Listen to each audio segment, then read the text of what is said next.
नमस्कार दोस्तों, एड्यूसेट के नेटवर्क में आपका स्वागत है। हमारे आज का व्याख्यान रहेगा चक्रवात पर और इसी कार्यक्रम के लिए हमारे साथ मौजूद है हमारी subject expert doctor Anju Singh, assistant professor भूगोल विभाग, अदिति महाविद्यालय, दिल्ली विश्वविद्यालय। इसी के साथ मैं मैम का स्वागत करना चाहूँगी। मैम आने के लिए बहुत बहुत शुक्रिया।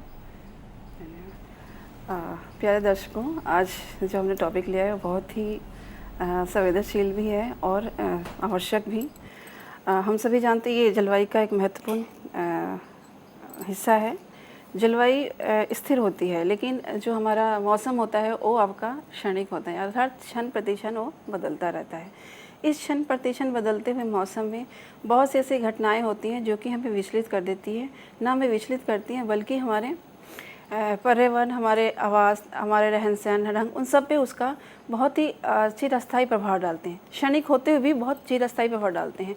और ऐसे ही मौसमी घटनाओं में अगर देखें तो जो हमारे नवीन बहुत सारी ऐसी घटनाएं घटित हो रही हैं, जैसे बवंडर है, विक्षोभ हैं, वायुमंडलीय विक्षोभ, ये ऐसे ही वायुमंडलीय घटनाएं हैं जो कि बहुत अध्ययन का विषय बन गई हैं। और इसमें जो क्षण पर इतनी गतिशील होती हैं कि बहुत ही कम समय में एक स्थान से दूसरे स्थान पे परिवर्तित चली जाती हैं और वहाँ के सब चीज़ों को प्रभावित करती हैं। और प्रभावित क्या, इसमें नकारात्मक प्रभाव ज़्यादा होते हैं, इसलिए इसका अध्ययन बहुत आवश्यक हो गया है।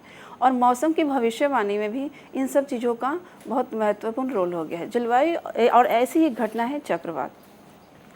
चक्रवात मौसम और जलवायु का एक पर्याप्त महत्वपूर्ण हिस्सा है, क्योंकि चक्रवात के जाने से जहाँ ये जाते हैं वहाँ के मौसम को बहुत वहाँ के तापमान, वहाँ की जैसे मौसम के जितने भी हमारे मापदंड हैं, तापमान, आर्द्रता, वायु की गति, मेघ अर्थात बादल, उनकी वर्षा, इन सब पे उसका एक परिवर्तन हो जाता है। जो ऑलरेडी वहाँ पे पारंपरिक रूप से जो स्थितियाँ हैं, जो मापदंड हैं, उन सब में बहुत अरे स्तर पे परिवर्तन हो जाता है।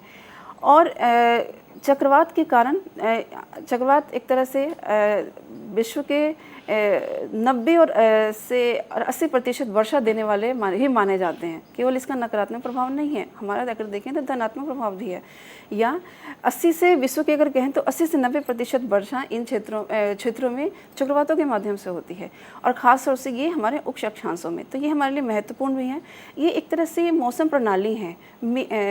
इस तरह चक्रवात एक हवाओं के परिवर्तनशील अस्थिर बवंडर के हैं, जिनके केंद्र में निम्न वायुदाब होता है। केंद्र में निम्न वायुदाब का मतलब अर्थात चक्रवात वो प्रक्रियाएं हैं जिसमें वायुदाब तो केंद्र में निम्न होता है, लेकिन बाहर की तरफ उसका वायुदाब बढ़ता जाता है। और बाहर की तरफ वायुदाब बढ़ने के कारण उसमें पवनें जो हैं बाहर से अंदर की ओर चक्राकार घूमती हैं। और ये पवनों का चक्राकार मार्ग अलग अलग गोलार्धों में अलग अलग होता है। उत्तरी गोलार्ध में ये हमारी सुई के विपरीत दिशा में, जबकि दक्षिणी गोलार्ध में सुई के अनुकूल दिशा में। जैसे कि ये इसका प्रभाव, ये परिवर्तन, जो दिशाओं का परिवर्तन है, ये पृथ्वी के घूर्णन या कोरियोलिसिस प्रभाव के कारण है। इसलिए इसे हम ये भी एक चिरस्थायी कारक है जिसे हम बदल नहीं सकते। और इसके वजह से ये संपूर्ण हम इसको एक मेघ तंत्र, मौसम प्रणाली कहते हैं। और यही नहीं, जो चक्रवात हैं वायु समूह हैं, एक तरह से हवाओं के वायु स्तंभ हैं, पुंज हैं। और इसमें कई बार ये गर्म हवाएं होती हैं, कई बार ठंडी हवाएं होती हैं। दोनों के मिलने से ही चक्रवात बनते हैं। और ये चक्रवात का जो को मिलने से बनने से पहले मैं बताना चाहती हूँ कि वायु समूह क्या है। ये वायु समूह एक तरह से वायु का एक बड़ा विस्तृत क्षेत्र है जो हजारों लाखों किलोमीटर तक होता है। और अलग अलग क्षेत्र पे अलग अलग प्रकार की वायु प्रणाली होती है, और इसे हम इकट्ठा उसको वायु राशि के नाम से जानते हैं। अलग अलग क्षेत्र से मतलब है कि जैसे हमारे विश्व के हिस्से हैं, उष्णकटिबंधीय क्षेत्र, शीतोष्णकटिबंधीय क्षेत्र, ध्रुवीय क्षेत्र, सागरीय क्षेत्र, महाद्वीपीय क्षेत्र, इन सब के कारण जो वहाँ पे हवा होती है अलग अलग प्रकार की होती है। अलग अलग प्रकार से मतलब कि उसमें जो आर्द्रता है और जो तापमान है वो अलग अलग होता है, लेकिन किसी एक स्थान के जो भी हमारी वायु राशि है उसमें समानता होती है। और जब ये विभिन्न वायु राशियाँ ये एक जगह स्थिर नहीं होती है, वो जैसे ही दाब में परिवर्तन होता है किसी भी दिशा में, उसकी तरफ हम जानते हैं कि पवनें प्रवाहित होना शुरू करती हैं। तो ये वायु राशियाँ भी एक पवन की तरह प्रभावित होना शुरू करती हैं। लेकिन जब ये अगर हम देखें तो यहाँ पे अलग अलग नामों से इसको पुकारा गया है। यहाँ आर्कटिक महाद्वीप है, जिसकी वजह से यहाँ पे बहुत अधिक तापमान बहुत कम होता है, जिसकी वजह से यहाँ पे जो राशि होगी वो ठंडी होगी। इसी तरह लेकिन उसी तरह अगर नीचे की तरफ देखें, यहाँ पे उपध्रुवीय क्षेत्र में भी वायु राशि ठंडी होगी, लेकिन समुद्र के प्रभाव होने के कारण हो सकता है कि उसमें आर्द्रता की मात्रा में अंतर हो जाए। तो दो ठंडी वायु राशि में भी आर्द्रता का अंतर अलग अलग हो सकता है। और इसी तरह अगर हम उष्णकटिबंधीय क्षेत्र में देखें तो महाद्वीप तथा महासागरों में एक जैसे तापमान पेटी होने के कारण भी सागर के प्रभाव के कारण तापमान और आर्द्रता में अंतर अलग अलग हो सकता है, और इसलिए इसको हम अलग अलग नामों से जानते हैं। कई बार समुद्री और इसको अलग अलग चिन्ह से भी हम प्रदर्शित करते हैं। ये सभी हिस्से अलग अलग वायु राशियों के स्रोत हैं, जिसमें कि आपका महाद्वीपीय वायु राशि के लिए सी शब्द का इस्तेमाल होता है, लेकिन अगर वो महाद्वीपीय वायु राशि अगर उष्णकटिबंधीय क्षेत्र में तो वहाँ सी के साथ टी लग जाता है। और इसी तरह अगर वायु राशि आर्कटिक क्षेत्र की है तो वहाँ पे या पोलर की है तो पी रहेगा, पी के साथ आपका क्योंकि महाद्वीपीय होगी आर्कटिक तो वहाँ पे सी और पी लग जाएगा। तो समुद्रों के लिए एम शब्द एम अक्षर का इस्तेमाल किया जाता है, और धरातल के लिए सी अक्षर का। इसी तरह समुद्री क्षेत्र के लिए अर्थात एम हो गया, और महाद्वीपीय, इसी तरह अलग अलग करके विभिन्न प्रकार के कई राशियाँ बनती हैं। हम राशियों के विस्तार में न जाने के कारण हमारा जितना आवश्यक है उससे हम आगे बढ़ते हैं। और इन राशियों की वजह से जब दो राशियाँ मिलती हैं वायु का परिवहन होता है। और ये वायु का परिवहन कैसे होता है, जैसे कि आप सभी जानते हैं कि ये वायु राशियाँ वायुदाब का निर्माण करती हैं। तापमान और के कारण वायुदाब का निर्माण होता है, और ये वायुदाब के कारण पवनें प्रभावित होती हैं, जो खास तौर से हम पवनें जो सनातनी पवनें हैं, व्यापारिक पवनें, पछुआ पवनें, ध्रुवीय पवनें, ये सब पवनें हैं। और ये सब पवनें केवल पवनें नहीं हैं, अपने साथ जहाँ से प्रभावित होती हैं वहाँ के गुण को दूसरी जगह ले जाती हैं, अर्थात जहाँ पे वो स्थानांतरित होती हैं वहाँ के प्रभावित करती हैं, और जहाँ से जाती हैं उसके गुण को अपने अंदर समाहित की हुई होती हैं। और इसी तरह ये मिलते हैं, लेकिन कोई भी दो चीज़, दो विपरीत स्वभाव की जो चीज़ है अचानक मिल नहीं पाती, वो मिश्रित नहीं होती, बल्कि एक उनके बीच में एक संक्रमण ऐसा क्षेत्र होता है जिसे हम वातार्क कहते हैं। और वो वातार्क ही हमारे चक्रवात के निर्माण का महत्वपूर्ण कारण होता है। ये वातार्क हमारा विश्व में अलग अलग क्षेत्रों में बनते हैं, और ये वातार्क हैं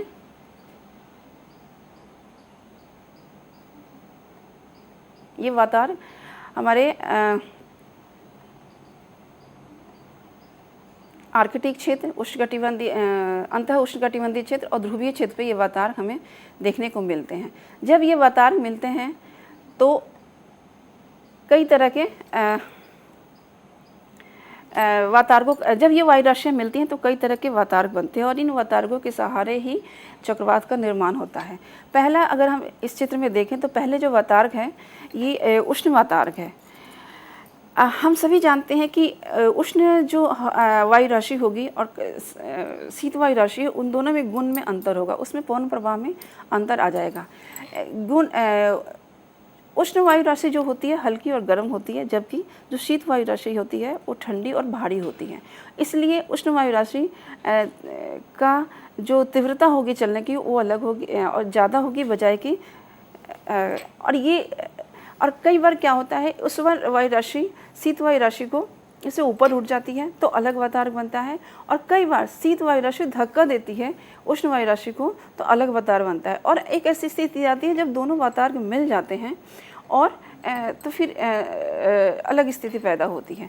इसी तरह उष्ण वातार्क, शीत वातार्क, अधिवेष्ट वातार्क और एक स्थिर वातार्क निर्माण होता है, और इन वातार्कों के सहारे ही चक्रवात का निर्माण होता है। पहले जो चित्र में यहाँ पे उष्ण वातार्क को बनते हुए दिखाया गया है, इसमें शीत हवा आ रही है, उष्ण हवा आ रही है, और शीत हवा के साथ के ऊपर उष्ण हवा का प्रवाह हो गया है, उसके क्षेत्र में प्रवेश कर रही है, और अर्थात उष्ण हवा शीत हवा के ऊपर उठ गई है, और यहाँ जो वातार्क बनता है वहाँ उष्ण वातार्क बनता है। लेकिन दूसरी स्थिति में शीत वातार्क को दिखाया गया है, यहाँ पे उष्णवतार के क्षेत्र में शीतवतार जबरदस्ती प्रवेश कर रही है, धक्का देके उसको उठा रही है। गर्म हवा को विवशतापूर्ण वो गर्म हवा उठ रही है। तो इसके उठाने में, यहाँ पे गर्म हवा को ऊपर उठाने में शीतवतार का भूमिका महत्वपूर्ण है, इसलिए यहाँ पे ये शीतवतार का निर्माण होगा। जबकि यहाँ पे इस तीसरे चित्र में सी में दोनों वतार मिल जाते हैं और एक अधिविष्ट वतार का बन जाते हैं, मिलकर अधिविष्ट वतार बनता है। चौथी जो स्थिति है वहाँ पे दोनों जो वायु राशियाँ एक दूसरे के आमने सामने न होकर एक दूसरे के समानांतर चल रही हैं। समानांतर चलने से कोई वतार, जो वतार होता है स्थिर होता है। वतार एक तरह से झुकाव है जिसके सहारे दो वायु राशियों में से एक वायु राशि ऊपर उठती है। एक तरह से वो दोनों के बीच में बनने वाला कोण है। ये कोई रेखा के माध्यम से नहीं दिखा सकते, ये कोई रेखा नहीं होती, बल्कि 50 से 80 किलोमीटर का पूरा एक क्षेत्र होता है और इससे छोटा या उससे बड़ा भी हो सकता है। लेकिन औसत अगर देखें वतार की चौड़ाई तो 5 किलोमीटर से लेकर 80 किलोमीटर तक का क्षेत्र घिरे हुए होता है। और ये सभी वतार जो मुख्य वतार हमारे बनते हैं वो हमारे पोलर फ्रंट पे बनते हैं, ध्रुवीय वतार के बनते हैं, अंतः उष्णकटिबंधीय जोन पे बनते हैं और इसके अलावा आर्कटिक क्षेत्र में बनते हैं। लेकिन जो सबसे दो महत्वपूर्ण वतार बनते हैं और उसमें से ध्रुवीय वतार जो कि 30 से उपोष्णकटिबंधीय क्षेत्र बनता है और एक जो विषुवत रेखा के पास बनता है जहाँ पे दोनों तरफ से आने वाली व्यापारिक पौने मिलती हैं और यह अंतर उष्णकटिबंधीय बनता है। लेकिन जो चक्रवात के निर्माण जो सबसे महत्वपूर्ण भूमिका है वो ध्रुवीय वतार की है। वतार को चक्रवातों को उनकी स्थिति के आसार और ये प्रारंभिक स्थिति होती है। वतार का निर्माण प्रारंभिक स्थिति है, किसी भी स्थिति है चक्रवात के निर्माण के लिए। अब चक्रवातों को उनकी स्थिति के अनुसार, चक्रवात भी पूरे विश्व में फैले हुए हैं, पूरे क्षेत्र में, पूरा विश्व कोई भी ऐसा क्षेत्र नहीं है जो कि उससे प्रभावित ना हो। तो उनकी स्थिति के अनुसार उनको हम अलग अलग भागों में बांटते हैं और इसलिए चक्रवात के दो मुख्य प्रकार हैं।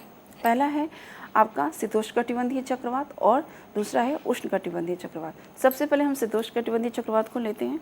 शीतोष्णकटिबंधीय चक्रवात एक तरह से ऐसा इसके नाम से ही पता चल रहा है कि ये शीतोष्णकटिबंध में होता है। शीतोष्णकटिबंध क्षेत्र में 30 से 35 डिग्री से लेके 65 डिग्री अक्षांशों के बीच उत्तरी और दक्षिणी गोलार्धों में इसकी स्थिति है। और वहाँ पे आने वाले जो चक्रवात होते हैं, जिन चक्रवातों का निर्माण होता है उसे हम शीतोष्णकटिबंधीय चक्रवात कहते हैं। ये चक्रवात क्योंकि वतार्गों के सहारे बनते हैं इसलिए हम इसको वतार्गीय चक्रवात भी कहते हैं। और यही नहीं, जब वतार का निर्माण होता है तो जो वतार्ग होता है वो तरंगनुमा बनता है, इसलिए हम इसको तरंग चक्रवात या वेव साइक्लोन के नाम से भी जानते हैं। और इसका एक अन्य नाम है बहिरुष्णकटिबंध। बहिरुष्णकटिबंध जो कि उष्णकटिबंधीय क्षेत्र से बाहर के चक्रवात हैं उनको हम बहिरुष्णकटिबंधीय चक्रवात कहते हैं। तो इस चक्रवात का नाम जितने हैं उतना ही ज़्यादा इसकी विशालता भी है। इस चक्रवात में अगर देखें, कोई भी चक्रवात हम सभी जानते हैं कि केंद्र में निम्न वायुदाब का क्षेत्र होता है और हवाएं एक तरह से चक्राकार घूमती हैं।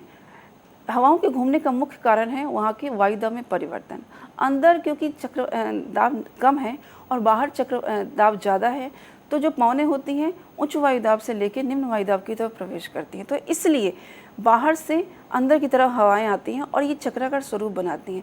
लेकिन जो उनकी घूमने की जो दिशा होती है वो अलग अलग गोलार्ध में अलग अलग होती है और यहाँ पे सुई के विपरीत दिशा में ये प्रवाहित होती हैं। इस चक्रवात में दोनों फ्रंट को दिखाया गया है। एक पूर्व की तरफ आपका उष्ण वातार्ग है और पश्चिम की तरफ शीत वातार्ग है। दोनों वातार्ग की ऊपर ही इसी क्षेत्र में चक्रवात का निर्माण होता है। वातार्ग के शीतोष्णकटिबंधीय चक्रवात ऐसा चक्रवात है जो कि अपनी विशालता के लिए जाना जाता है। इस चक्रवात में बहुत सारे क्षेत्र को अपने ऊपर प्रभावित अपने घेरे रहता है और इसकी अगर हम वो विशालता देखें तो इससे हम अंदाज़ा लगा सकते हैं कि इसकी सामान्य जो व्यास होता है वो 2000 किलोमीटर तक होता है। औसत कई बार ये कम भी होते हैं 1000 के करीब, और कई बार इससे भी ज़्यादा बड़े क्षेत्र को घेरते हैं, जैसे पूरे कई बार ऐसे चक्रवात होते हैं जो पूरे संयुक्त राज्य अमेरिका को घेर लेते हैं। और ये चक्रवात की विशेषता ये है कि अलग अलग हिस्से अलग अलग तापमान को बताते हैं, अलग अलग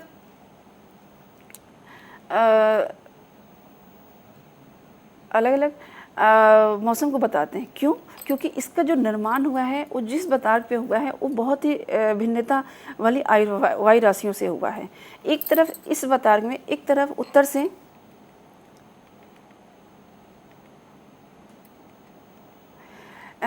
शीतोष्ण कटिबंध के निर्माण के लिए उत्तर से ध्रुवीय वायु राशि आती है, जिसका रुख दक्षिण पूर्व की तरफ होता है, और ये वायु राशि ठंडी और भारी होती है, शुष्क होती है, क्योंकि ये इसमें आर्द्रता की कमी होती है।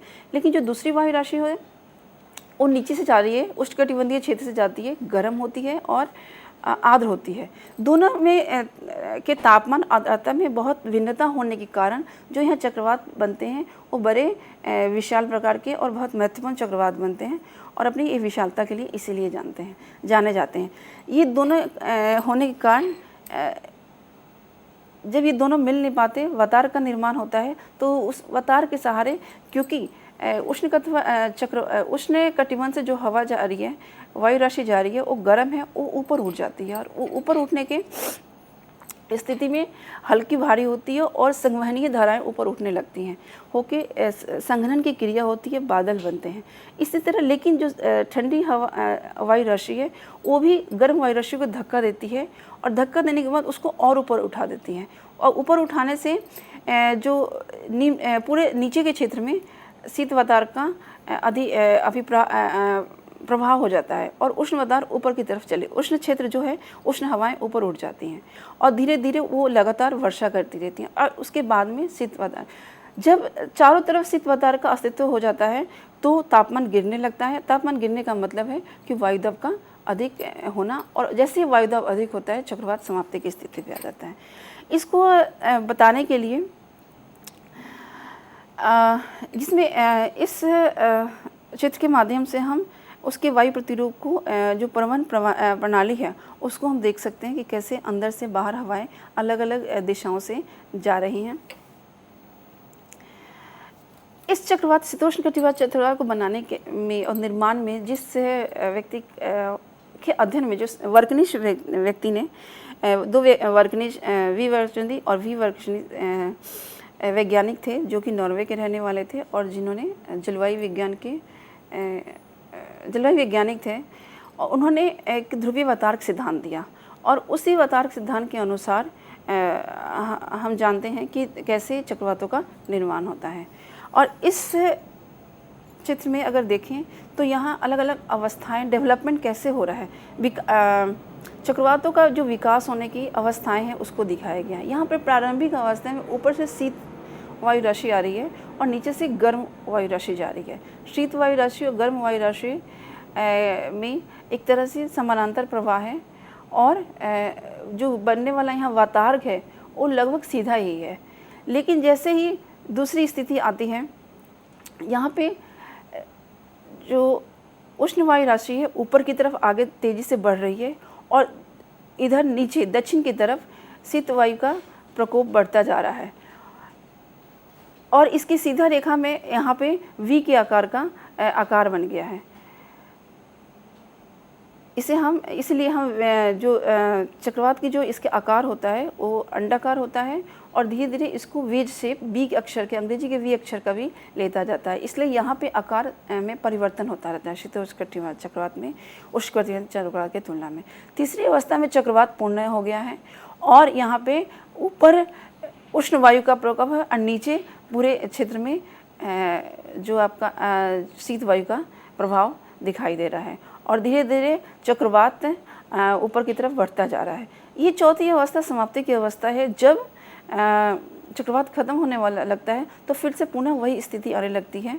नीचे शीत वायु राशि का प्रारंभ जो चक्रवात की प्रारंभिक अवस्था से पहले की जो अवस्था होती है इसमें आने लगती है, क्योंकि ध्रुवीय क्षेत्र होने के कारण वहाँ पे तापमान ठंडा होता है और ये ठंडा तापमान वायु दाब को कम कर देता है, जिससे कि चक्रवात का समाप्ति की स्थिति हो जाती है।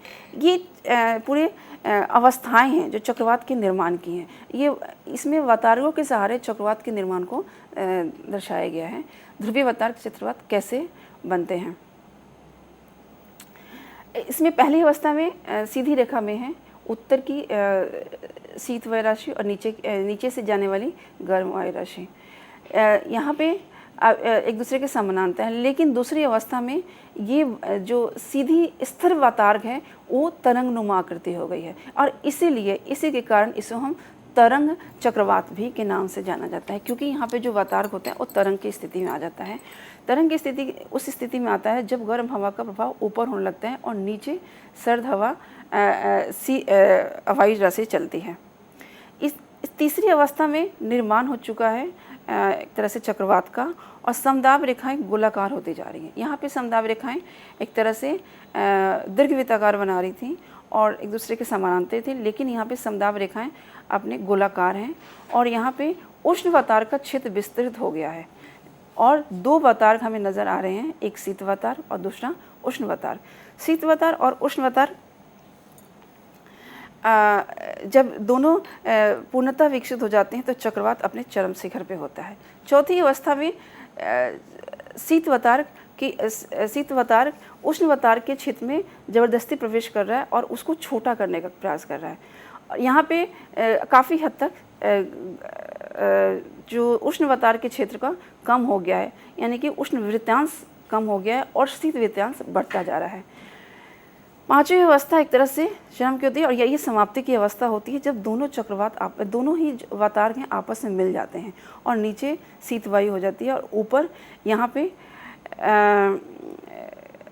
वर्षा का प्रारंभ प्रथम अवस्था से ही हो जाता है। लेकिन यहाँ पे जो वर्षा होती है वहाँ पे जो यहाँ पे वर्षा होती है वो पक्षाप उक्षा स्तरीय बादलों से होती है, यहाँ पे कपासी बादलों से होती है। यहाँ पे जो वर्षा होती है उसमें चक्रवात में तंडित झंझावत हिमपात आदि विशेषताएं भी होती हैं, क्योंकि यहाँ पे शीत वायु का प्रकोप बढ़ जाता है। क्योंकि प्रारंभ में गर्म हवा होती है तो वहाँ पे इसलिए हिमपात वगैरह की स्थिति नहीं होती, केवल लगातार धीरे धीरे वर्षा होती रहती है। और ये पांचवी अवस्था समाप्ति की अवस्था है जो पहली जैसी हो गई। यहाँ पे अगर हम वातार को देखें, वायु दाब को देखें, तो पहले जैसी स्थिति से मिलती जुलती स्थिति हो जाती है। इस को और पुनः रूप से तरंग चक्रवात को इस पूरे चित्र में समझाया गया है। अलग अलग कैसे वायु का प्रवाह अलग अलग दिशाओं में ये पूर्णतः विकसित है। ये समाप्ति के स्थिति से पहले की अवस्था है और ये पूर्ण विकास की अवस्था है। यहाँ पे तीनों यहाँ पे अलग अलग वातार दिख रहे हैं, लेकिन यहाँ पे वातार मिल चुके हैं, यहाँ पे समाप्ति होने लगी है। और जो नीला जो गाढ़ा नीला हिस्सा है वो वर्षा की मात्रा को दिखा रहा है। यहाँ पे वर्षा ज़्यादा दिख रही है, ज़्यादा क्षेत्र में है, और बादल काफ़ी ऊंचाई पे जाते हैं। यहाँ पे वर्षा उसके मुकाबले कम है। वायु की दिशाओं को भी देखें तो परिवर्तित हमें दिशाएं देखने को मिलती हैं। यहाँ पे अलग अलग प्रकार के बादल जो बनते हैं उसमें आपका कपासी वर्षा बादल बनते हैं, उच्च स्तरीय वर्षा बादल बनते हैं, पक्षा बादल बनते हैं। लेकिन यहाँ पे वर्षा स्तरीय बादल बनते हैं, उच्च स्तरीय बादल इसमें ज़्यादा हमें देखने को मिलते हैं। यहाँ पे वर्षा स्नो के फॉर्म में होती है और ज़्यादा बाहरी क्षेत्र में भी होती है। लेकिन यहाँ पे वातार तथा चक्रवात के आसपास वर्षा ज़्यादा होती है। केवल वातारक सिद्धांत में केवल नीचे की वायु राशियों का ही योगदान नहीं है, बल्कि ऊपर जो हमारे वायुमंडल में हवाएं घूम रही होती हैं, जो पवनें घूम रही होती हैं, उनका भी एक महत्वपूर्ण योगदान होता है। और इसी को आगे जोड़ के ध्रुवीय वातारक सिद्धांत या शीतोष्ण कटिबंधीय चक्रवात में कहा गया। ऊपर जो हमारे ट्रोपोस्फीयर में एक तीव्र गति से हवा चलती है जिसे हम जेट स्ट्रीम कहते हैं। ये जेट स्ट्रीम का चक्रवातों से काफ़ी बड़ा योगदान होता है।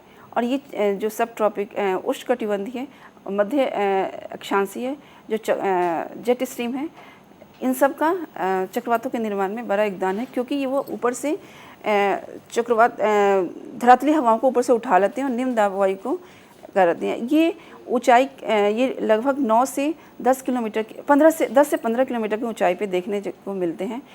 10 किलोमीटर की ऊंचाई पे एक इसके विपरीत अवस्था हो जाती है। अगर हम चक्रवात की जो नीचे की स्थिति होती है, धरातलीय स्थिति होती है, उससे ऊपर विपरीत अवस्था होती है। जैसे यहाँ पे अगर हम देखें तो निम्न वायुदाब का क्षेत्र होता है, तो उसके ऊपर 10 किलोमीटर ऊपर उसके उच्च वायुदाब का क्षेत्र होता है। और इसी तरह ऊपर से हवाएं नीचे की तरफ प्रभावित होती हैं और उसको, और क्योंकि दोनों जब उच्च स्तरीय जो परिसंचरण और निम्न स्तरीय परिसंचरण मिल जाती हैं तो चक्रवात ज़्यादा भयानक और विध्वंसकारी हो जाता है। ये भी जेट स्ट्रीम को दिखाया गया है। जेट स्ट्रीम कैसे चक्रवाती साइक्लोन में मिल के प्रभाव के पूरे क्षेत्र में यहाँ पे चक्रवात और जेट स्ट्रीम दोनों का मिला हुआ दिखाया गया है और किस तरह से ये हवाओं को प्रभावित कर सकती हैं और जिससे कि चक्रवात को इससे चक्रवात उतना ही ज़्यादा विशाल और विध्वंसकारी हो जाता है।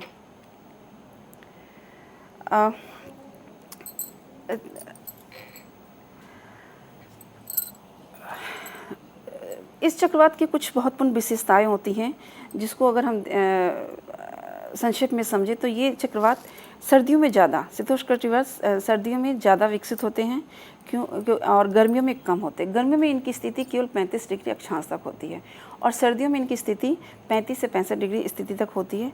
वायुदाब देखें तो अंदर और बाहर, केंद्र और बाहर के वायुदाब में 10 से 20 का अंतर होता है, लेकिन कभी कभी इतना ज़्यादा 35 मिलीबार तक का भी अंतर हो जाता है। व्यास, दिशा, गति, वायु, तापमान, इन सब में भिन्नता देखने को मिलती है क्योंकि ये दो बहुत विपरीत भिन्न वाली वायु राशियों के मिलने से बना है, इसलिए इसमें भिन्नता मिलती है। खासतौर से विशेषकर देखें तो तापमान में दक्षिण में बतार के चक्रवात के दक्षिण में गर्म हवा होती है, उत्तर, पूर्व और पश्चिम में सर्द हवा होती है। अलग अलग प्रकार के बादल बनते हैं और इसी तरह इनकी दिशा भी अलग अलग, वैसे ज़्यादातर पश्चिम से पूर्व दिशा होती है, लेकिन दिशाएं कई बार बदल जाती हैं। पवनों की गति भी जैसे जैसे चक्रवात बढ़ता है अलग अलग बदलती रहती है। तो ये जो चक्रवात होता है भिन्नता के लिए जाना जाता है और ऐसा बहुत, जब चक्रवात का आगमन होने वाला होता है तो बहुत सारी भी हमें पहचान सकते हैं, बहुत सारी चीज़ें ऐसे देखने लगती हैं। खासतौर से जब आगमन से पहले जो आकाश में पक्षाप बादल दिखाई देने लगते हैं जो बहुत ऊंचाई पे होते हैं और उसके बाद हवाएं स्थिर होने लगती हैं, मंद गति से चलने लगती हैं। सूर्य और चंद्रमा का जो चारों तरफ प्रभा मंडल विकसित हो जाता है और उसके बाद 160 चक्रवात के उष्ण चक्रवात के प्रवेश होने से 160 किलोमीटर दूर से ही जो वर्षा प्रारंभ हो जाती है धीरे, और हवाओं के जब धीरे धीरे चक्रवात बढ़ता है तो हवाएं बंद हो जाती हैं। प्रारंभ में हवाएं जब बंद होती हैं तो नालियों से बदबू होने लगती है और धीरे धीरे उच्च स्तरीय कपासी वर्षी मेघ का निर्माण होता है और वर्षा बड़े स्तर पर वर्षा होती है जब चक्रवात आ जाता है। और इसी तरह हम इस विशेषताओं को देख के पहचान सकते हैं कि किस तरह के चक्रवात आने वाला है। बहुत सारे चक्रवात में कई बार होता है कि चक्रवात में कुछ विरोधी तत्व होते हैं जो एक दूसरे से दूर खींचते हैं और कुछ जो उसको विक्षेपित कर देते हैं और कुछ ऐसे चक्रवात में कुछ ऐसे सहयोगी तत्व होते हैं जो प्रभावित करते हैं। खासतौर से जो चक्रवात चल रहा होता है तो उसको महासागरीय धाराएं बहुत प्रभावित करती हैं, आकर्षित करती हैं, लेकिन पर्वतीय जो क्षेत्र होते हैं उससे दूर चले जाते हैं कटकर। इस तरह प्रति चक्रवातीय जो स्थिति होती है उच्च वायुदाब के क्षेत्र से ज़्यादातर चक्रवात दूर हटकर चलते हैं।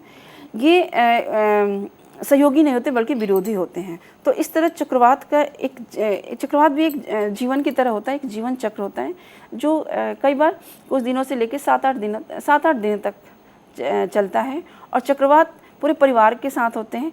ये एक चक्रवात आने के बाद दूसरा चक्रवात आता है और कई बार ये कई चक्रवात एक साथ आते हैं।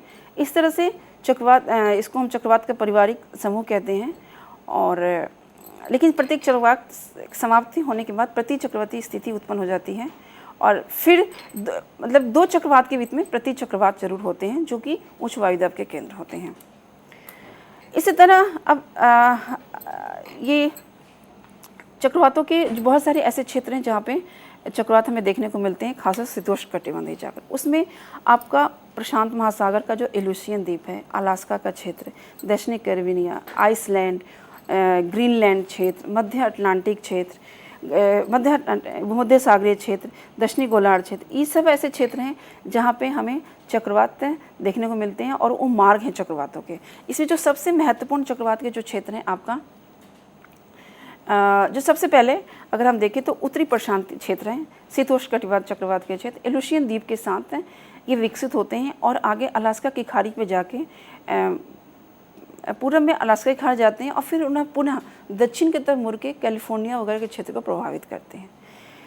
ये क्षेत्र है जो पहला अगर महत्वपूर्ण क्षेत्र अगर देखें तो शीतोष्ण कटिबंधीय के क्षेत्र है। उसके अलावा दूसरा आइसलैंड का एरिया, जहाँ आइसलैंड के निम्न वायु क्षेत्र, इसके कारण पूरे उत्तरी यूरोप में चक्रवात का प्रभाव रहता है। जो तीसरा सबसे महत्वपूर्ण क्षेत्र है वो हमारा ग्रीनलैंड है। ग्रीनलैंड से जो चक्रवात उत्पन्न होते हैं उनसे अमेरिका के उत्तरी पूर्वी क्षेत्र तथा यूरोप को उत्तरी प्रभावित होता है और यहाँ से उत्तरी पूर्वी यूरोप को कुछ चक्रवात चले जाते हैं और कुछ अमेरिका की तरफ जाते हैं। जो तीसरा अगला महत्वपूर्ण अगर हम देखें तो ये मध्य अटलांटिक का क्षेत्र। मध्य अटलांटिक के क्षेत्र में यहाँ पे उत्तरी पूर्वी जो आपका तट है संयुक्त राज्य अमेरिका का, यहाँ से गल्फ स्टेट, यहाँ पे जो वायु राशि जो होती है यहाँ पे शीत वायु राशि है जो शुष्क होती है धरातल पे, लेकिन यहाँ पे गल्फ स्ट्रीम की एक धारा चलती है जो कि गर्म होती है और वो आर्द्रता और समुद्र की नमी के कारण यहाँ पे काफ़ी अच्छी स्थिति चक्रवातों के लिए बहुत आवश्यक दशाएं उत्पन्न कर देती हैं। और ये चक्रवात आपके यहीं से कुछ चक्रवात ग्रीनलैंड को जाते हैं और कुछ पश्चिमी यूरोप को प्रभावित करते हैं। ये चक्रवात के अलावा जो सबसे महत्वपूर्ण चक्रवात का अन्य है यूरोप में, वो है आपका भूमध्य सागर का क्षेत्र। भूमध्य सागर का क्षेत्र चक्रवात के निर्माण की दृष्टि से यहाँ भी विपरीत प्रकार की वायु राशियाँ हैं। यहाँ से उत्तरी अफ्रीका से चलने वाली शुष्क गर्म हवा जाती है जो भूमध्य सागर को से जाते वक्त आर्द्रता ग्रहण कर लेती है और ऊपर से ध्रुवीय वायु राशि आती है। इन दोनों ही वायु राशियों का भूमध्य सागर से उत्तर तथा यूरोप से दक्षिण में मिलन होता है और वहाँ पे एक वातार का निर्माण होता है और इस वातार के द्वारा जो वर्षा होती है उससे यूरोप, अफ्रीका के उत्तरी भूमध्य सागर के जो अफ्रीकी देश हैं, पश्चिमी यूरोप के जितने भी देश हैं और पश्चिम एशिया के जितने भी देश हैं और दक्षिणी यूरोप, ये सभी क्षेत्र इस चक्रवात से प्रभावित होते हैं। अगर हम इसमें देखें तो इस क्षेत्र दक्षिणी चीन, पुर्तगाल, इटली, यूनान, इराक का क्षेत्र, लेबनान, लीबिया, दक्षिणी फ्रांस, इस सभी क्षेत्र के साथ साथ हमारे पाकिस्तान, भारत जैसे क्षेत्र भी प्रभावित होते हैं। हमारे भारत में देश में जो आने वाला जो जनवरी फरवरी में जो वर्षा होती है इसी भूमध्य सागरीय क्षेत्र से उत्पन्न चक्रवातों के माध्यम से होती है। ये यहाँ से पार करते वक्त फारस की खाड़ी से आर्द्रता ग्रहण कर लेती हैं, जिसकी वजह से जम्मू कश्मीर, हिमाचल प्रदेश, पंजाब, हरियाणा, दिल्ली में, बिहार और उत्तर प्रदेश के उत्तरी हिस्सों में भी वर्षा होती है। कई बार इनका रुख दक्षिण की तरफ हो जाता है तो दक्षिणी हरियाणा और राजस्थान में भी वर्षा होती है। ये सभी उत्तरी गोलार्ध के चक्रवात है, लेकिन हमारे दक्षिणी गोलार्ध में भी चक्रवात का क्षेत्र है जो कि 140 डिग्री देशांतर जो के आसपास विकास होता है और ये उत्तरी पूर्वी ये उत्तरी ध्रुवीय वायुदाब से प्रभावित हो के साथ साथ बहता हुआ दक्षिणी चिली और अर्जेंटीना को प्रभावित करता है। यहीं से जो चक्रवात उत्पन्न होते हैं उससे दक्षिणी अफ्रीका और ऑस्ट्रेलिया का भाग भी प्रभावित होता है। तो ये चक्रवात के विश्व स्तर पे बहुत से शीतोष्ण कटिबंध के हिस्से हैं जिससे काफ़ी हिस्सा दिखाया गया है। उसमें उत्तरी जो भाग है काफ़ी दूर तक प्रभावित हो रहा है क्योंकि यहाँ पे सघन जनसंख्या के क्षेत्र हैं, इसलिए यहाँ से होने वाले चक्रवातों से जान माल की हानि या कोई भी प्रभाव होता है तो ज़्यादा प्रभावित करते हैं बजाय कि दक्षिणी गोलार्ध के। दक्षिणी गोलार्ध में ज़्यादातर हिस्सा क्योंकि समुद्री है इसलिए इसका प्रभाव नगण्य होता है।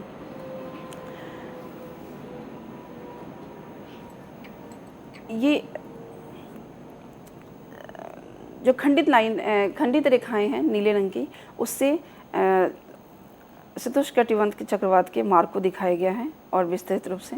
और इसमें ज़्यादा जो हिस्सा है, सबसे ज़्यादा चक्रवात इस हिस्से में बनते हैं जो पश्चिमी संयुक्त राज्य अमेरिका के पश्चिमी हिस्सा है। यहाँ पे कनाडा और संयुक्त राज्य अमेरिका को प्रभावित करता है। यहाँ पे एल्बर्टा, नवादा, कोलोराडो रीजन है जो सबसे ही आवश्यक दशाएं उत्पन्न करते हैं चक्रवात निर्माण के लिए।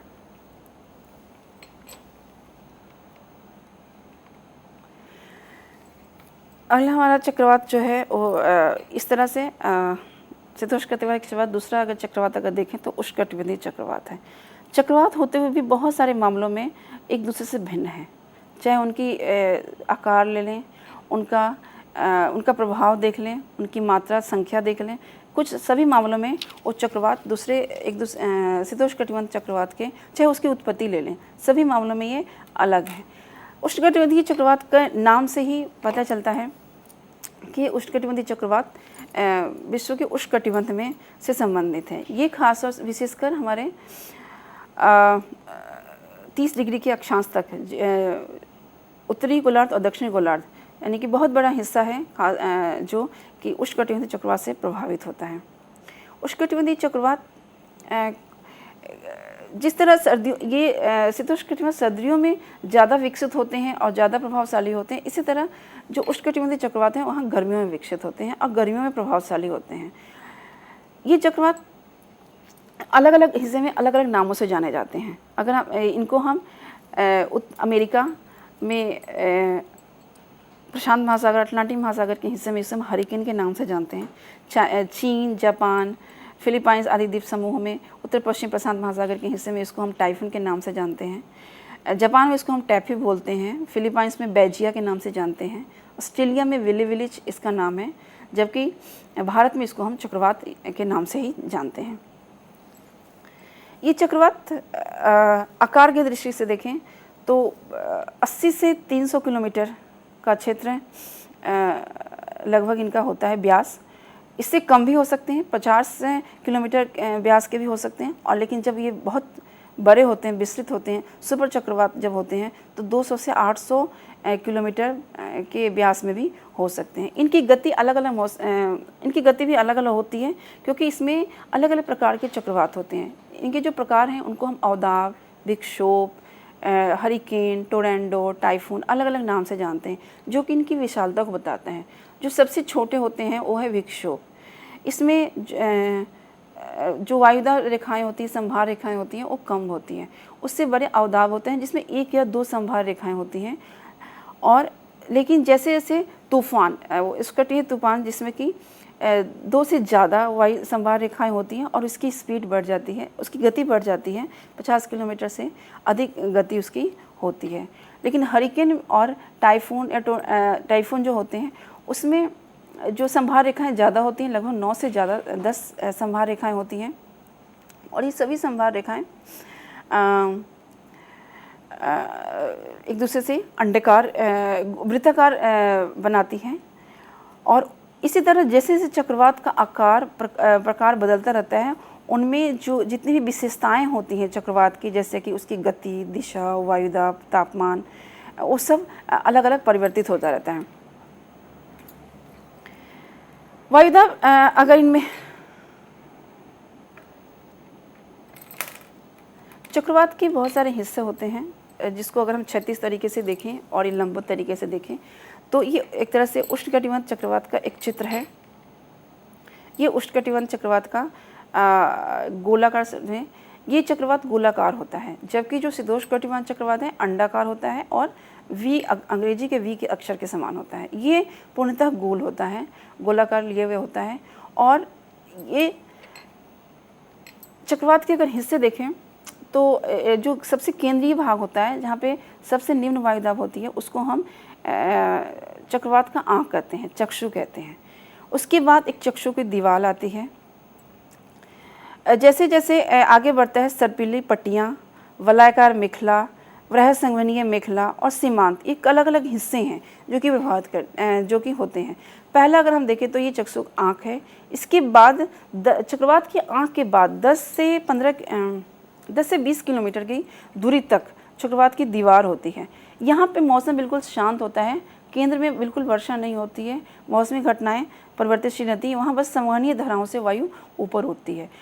बल्कि दूसरे क्षेत्रों में जो दूसरा क्षेत्र है आपका सर्पिली पट्टियों का, जो ये काली काली सर्पिली पट्टियाँ दिखाई दे रही हैं, ये वर्षा और मेघों को दर्शा रही हैं। और इसका जो दूरी होती है लगभग 20 से 50 किलोमीटर की दूरी तक ये फैले हुए होते हैं। और ये क्षेत्र सबसे अधिक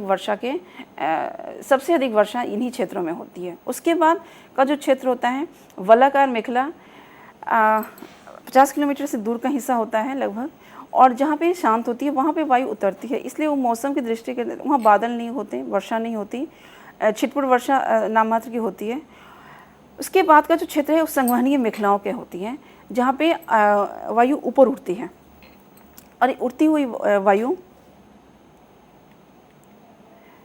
से बादल होते हैं और वर्षा होती है। यहाँ भी चक्रवात को अगर हम देखें तो विस्तृत रूप से समझाया गया है। ये चक्रवात की आँख होती है और अलग अलग पेटियाँ अलग अलग तथ्यों को दर्शाती हैं।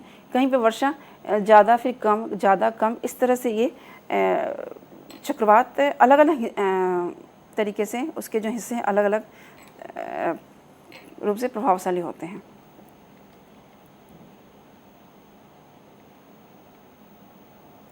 चक्रवातों का उत्पत्ति का संबंध हमारे विशेषकर वातावरण से तो इसका नहीं है, लेकिन यहाँ दोनों तरफ भूमध्य रेखा पे दोने वाले जो अंतः उष्णकटिबंधीय जोन है उसका कहीं ना कहीं उससे संबंध है। उष्णकटिबंधीय क्षेत्र में के चक्रवातों का अर्थ ये नहीं है कि पूरे क्षेत्र में चक्रवात हमें देखने को मिलते हैं। इस चक्रवात में बिल्कुल अगर हम देखें तो भूमध्य रेखा से 5 डिग्री उत्तर और 5 डिग्री दक्षिण तक चक्रवातों की स्थिति बिल्कुल नहीं होती। क्यों? क्योंकि चक्रवातों का सीधा संबंध हमारे कोरिलेसिस प्रभाव के कारण है, और ये कोरिलेसिस प्रभाव विषुवत रेखा पे बिल्कुल शून्य होता है। इसकी वजह से यहाँ पे चक्रवात नहीं होते हैं। ये चक्रवात जो अंतः उष्णकटिबंधीय क्षेत्र जो 5 डिग्री से लेके ऊपर 30 डिग्री तक विस्तृत होता है उसके साथ विकसित होते हैं।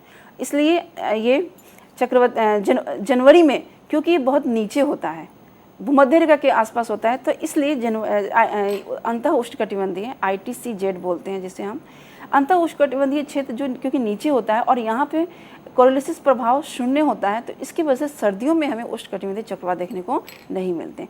जबकि गर्मियों में जुलाई के महीने में देखें तो ITCZ की स्थिति ऊपर है, और इसलिए हमें ITCZ की स्थिति 8 डिग्री से ऊपर होती है। तो इस वजह से यहाँ पे हमें चक्रवात देखने को मिलते हैं। ये दोनों वायु धाराएं मिल जाती हैं तो वहाँ जो शांत क्षेत्र होता है, निम्न वायुदाब का क्षेत्र होता है, और वो चक्रवात के लिए प्रारंभिक स्थिति तैयार करता है और दाब का निर्माण करता है। क्योंकि उष्णकटिबंधीय चक्रवात के लिए जो आवश्यक, यहाँ वृत्तार का निर्माण जरूरी नहीं है, जो आवश्यक दशाएं हैं उनमें हैं सबसे पहले एक तो तापमान, समुद्र का तापमान कम से कम 26 से 27 डिग्री और उससे अधिक होना चाहिए। 27 डिग्री तो आवश्यक तापमान आवश्यक है। इसके अलावा समुद्र की गहराई में ये तापमान 60 से 70 किलोमीटर गहराई में जो समुद्र तक उपलब्ध होना चाहिए, तभी चक्रवात के निर्माण के लिए आवश्यक दशा का निर्माण होगा। उसी तरह जो दूसरी सबसे महत्वपूर्ण है कि पहले से कोई विक्षोभ या अवदाब का निर्माण हो, जो कि जो अंतः उष्णकटिबंधीय चक्र से बन जाता है। और इन दोनों के प्रभाव के कारण संवहनीय धाराओं से जो वायु होती है ऊपर उठती है, और ऊपर उसी वायुमंडल में पछुआ पौने चल रही होती हैं, जो जेट स्ट्रीम, जिसे हम जेट स्ट्रीम, जो कि उच्च क्षोभमंडल के निचले हिस्से में, क्षोभमंडल के ऊपर हिस्से में 9 से 10 किलोमीटर की ऊंचाई पे हमें ऊपरी परिसंचरण से भी इसका संबंध होता है, और वो दोनों मिलकर चक्रवात की स्थिति को बनाते हैं। कई बार चक्रवात बहुत छोटे होते हैं तो इतने प्रभावशाली नहीं होते हैं, जिसको हम अवदाब या विक्षोभ के नाम से जानते हैं। लेकिन जब ये चक्रवात बड़े होते हैं तो बहुत विनाशकारी प्रभाव डालते हैं, और ये चक्रवात अपनी क्योंकि संख्या, अपनी गति और नुकसान के मामले में विशाल स्थान रखते हैं शीतोष्णकटिबंध चक्रवात की तुलना में। ये चक्रवात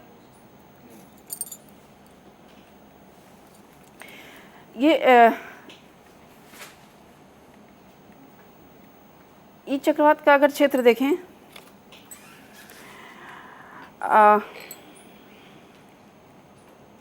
इस चक्रवात की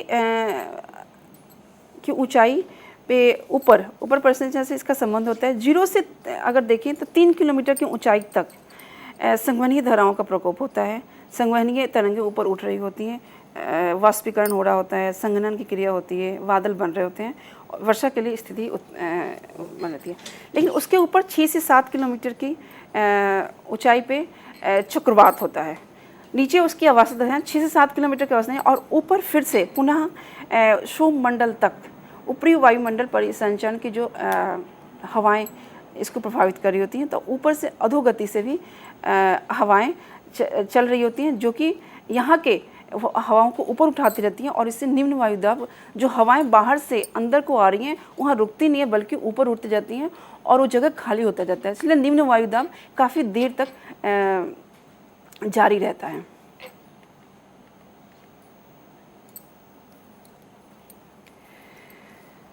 हरिकेन और जो टाइफून होते हैं बड़े विस्तृत प्रकार के चक्रवात के उदाहरण हैं, जिनकी मात्रा सबसे ज़्यादा होती है, तीव्रता ज़्यादा होती है। उनमें होने वाले ये अधिक विध्वंसकारी होते हैं, अधिक नुकसान देने वाले होते हैं। इनकी जो गति होती है 160 से 640 किलोमीटर 2 से 250 किलोमीटर माफ़ कीजिए 2 से 250 किलोमीटर तक की गति से, प्रति किलोमीटर गति से ये बढ़ते हैं। इनका जो आकार होता है वो लगभग 600 से ऊपर आकार होता है, 150 से लेके 600 किलोमीटर तक का व्यास होता है। इसमें जो वायुदाब जो केंद्र में निम्न वायुदाब होता है वो 900 से 950 से मिलीबार का होता है। इसकी सागर तट से काफ़ी ऊंची लहरें उठती हैं। 1200 मीटर तक की ऊंचाई पे सागर से जब चलते हैं तो पानी का ऊंचाई उछाल देखा जाता है।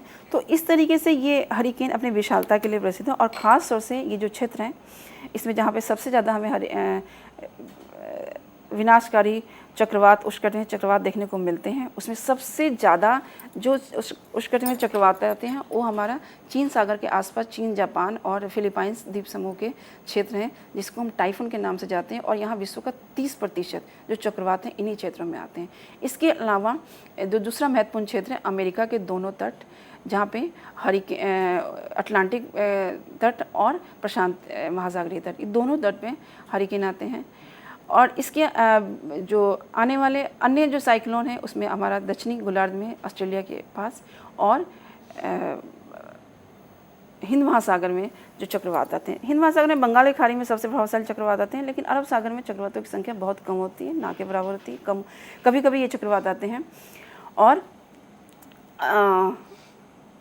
ये इनकी स्थिति 5 डिग्री से उत्तर और 5 डिग्री से दक्षिण होती है, विषुवत रेखा पे नहीं होती, क्योंकि कोलोसिस प्रभाव यहाँ पे कम होता है। इन चक्रवातों के अगर हम विस्तृत हिस्से देखें तो उत्तरी अटलांटिक महासागर जो केप वर्डे द्वीप है, यहाँ से चक्रवातों का निर्माण होता है। इसके अलावा पश्चिमी ये उत्तर यहाँ कैरिबियन सागर है, जहाँ से उत्तर और दक्षिण दोनों में चक्रवातों का निर्माण होता है। इसके अलावा उत्तरी प्रशांत महासागर में मेक्सिको की खाड़ी के मेक्सिको के पास चक्रवात का निर्माण होता है।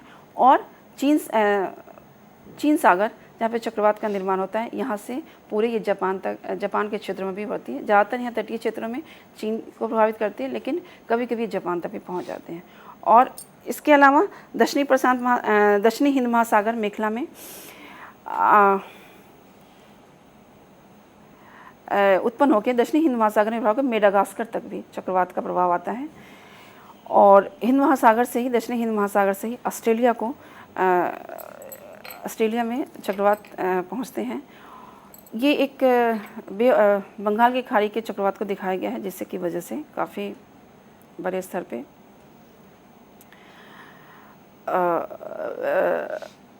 बंगाल के जो ये ज़्यादातर चक्रवात होते हैं क्योंकि समुद्र पे बनते हैं। इन चक्रवातों में अंतर ये होता है कि समुद्र पे बनते हैं और तट क्षेत्र पे जाते जाते इनका प्रभाव कम हो जाता है।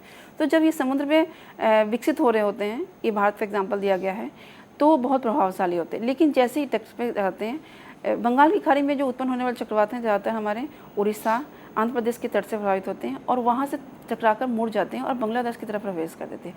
तो इसलिए इनकी दिशा पूरब से, वैसे सामान्य दिशा इनकी पूरब से पश्चिम होती है, लेकिन कई बार ये अपनी दिशा बदलते रहते हैं। पहले 5 से 15 डिग्री तक इनकी दिशा जो होती है पूरब से पश्चिम होती है, फिर 15 से 30 डिग्री तक इनकी दिशा ध्रुवों की तरफ होती है, उसके बाद ये पूरब की तरफ मुड़ जाते हैं।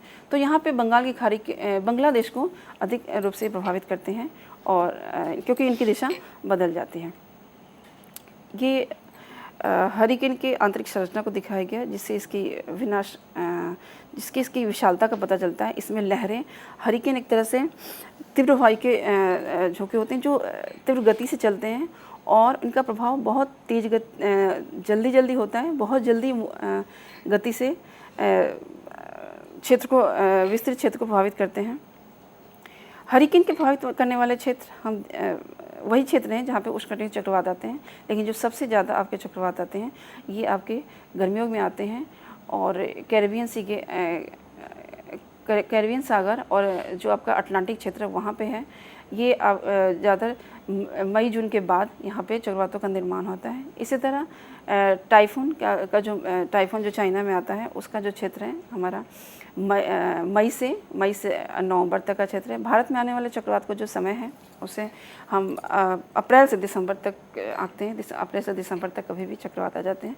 अरब सागर से चक्रवात जो होते हैं अप्रैल से जून तक और फिर सितंबर से दिसंबर तक। मानसून पीरियड में मानसून जो समय काल होता है यहाँ पे चक्रवातों का निर्माण नहीं होता है। अलग अलग इस मानचित्र में अलग अलग चक्रवातों को उनके नामों के हिसाब से दर्शाया गया है।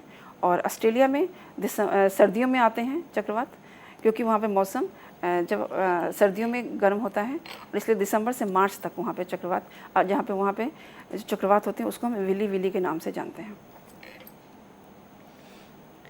ये चक्रवात के साथ ही दो चीज़ें और जुड़ी हुई हैं जिसको चक्रवात नहीं है बल्कि चक्रवात जैसे ही हैं। Tornado and thunderstorm. टॉर्नेडो बहुत ही विस्तृत प्रकार के होते हैं, ये एक तरह से स्थानीय होते हैं जो चक्रवात जैसे प्रभाव डालते हैं। कई बार हम इसको अंदेशा हो जाता है ये चक्रवात कहते हैं, लेकिन ये टॉर्नेडो हैं जो कि बहुत कीपाकार आकार के होते हैं और कीपाकार और ऊपर से इनका आकार बड़ा होता है। ये मिनटों में ये एक तरह से स्थानीय कारणों से बन जाते हैं जो चक्रवात जैसा ही बड़ा प्रभाव डालते हैं, उससे भी ज़्यादा, और इसी बड़े स्तर पे धन नुकसान होता है। यहाँ पे क्योंकि ये बहुत कीपाकार होते हैं तो नीचे से जो जितने भी धूल, कण, मिट्टी, जितने भी मलबा होते हैं उसको ऊपर उठा लेते हैं और इसलिए इनका रंग काला और दिखाई देता है। थंडरस्टॉर्म भी एक ऐसी स्थिति है जिसमें कई बार ये चक्रवात के साथ भी हो सकती हैं और चक्रवात के अलावा स्थानीय रूप से भी बनते हैं। थंडरस्टॉर्म एक ऐसी स्थिति है जिसे हम तड़ी झंझा हिंदी में कहते हैं और इसमें चक्रवात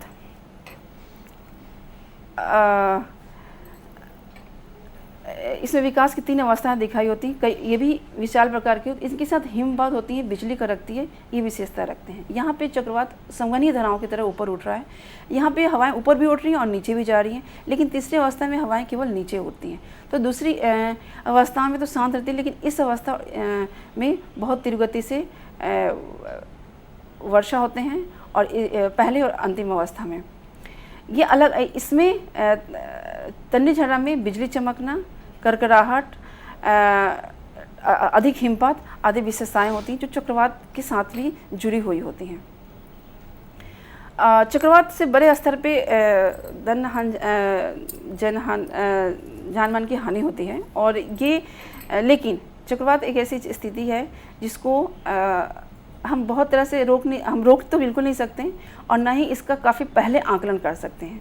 जब ये होते हैं तो उससे पहले कुछ देर पहले ही इसका आकलन किया जा सकता है और अगर हम जानकारी दे दें तो इसकी वजह से होने वाले नुकसान को बहुत बचाया जाता है। चक्रवात एक ऐसा है जिनके साथ विनाश लीला जुड़ी हुई है और एक फलिन जो चक्रवात है भारत में जो आया अक्टूबर 2013 में, जिससे ये एक अच्छा उदाहरण होता है जिसके किस तरह से हम उसके होने वाले नुकसान को बचा सकते हैं। ख़ास तौर से जो मानव जाति को नुकसान होता है उसको हम बचा सकते हैं।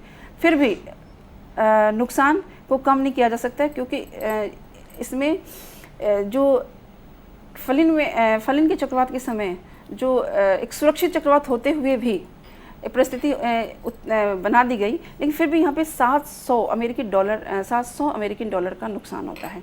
तो इसी तरह बड़े बड़े चक्रवात आते हैं, चक्रवात हैं जिसकी वजह से नुकसान होता है, और इसलिए उसको हमें टोरंटो जैसी स्थिति है जो कि केवल 8 से 10 मिनट में विकसित हो जाती है, उसको हम नहीं बचा सकते, क्योंकि उसको आकलन करना बहुत मुश्किल है। लेकिन जो बड़े जहाँ पे नियमित रूप से चक्रवात आते रहते हैं, ऐसी स्थिति को हम जान के आंकड़ों के द्वारा नए सैटेलाइट जो उपग्रह हैं आंकड़े हैं उससे हम करके पता कर सकते हैं और बचाया जा सकता है। ये फलिन जो चक्रवात है उसमें ये कुछ चित्र हैं जिससे पता चलता है कि किस तरह से हम राहत कार्य और उससे चक्रवात के आने से पहले और चक्रवात के आने के बाद दोनों ही स्थितियों में कैसे बच सकते हैं, जिससे कि किस तरह से नुकसान होता है, पूरे घर के घर तबाह हो जाता है। इसमें प्रभावशीलता ऊर्जा बहुत होती है। उस ऊर्जा की वजह से क्या होता है कि जो हमारे जितने भी मानवीय आवास हैं या जितने भी हमारे पर्यावरण के तत्व हैं, पेड़ पौधे, उस ऊर्जा को सहन नहीं कर पाते, और उसकी वजह से नुकसान बहुत ज़्यादा होता है। फ्लोरिडा ऐसा क्षेत्र है जहाँ पे नुकसान सबसे चक्रवात विस्तृत रूप से चक्रवात आते हैं, उसका एक चित्र है। बहुत बहुत शुक्रिया मैम इस हमारे चक्रवात के ऊपर व्याख्यान के लिए।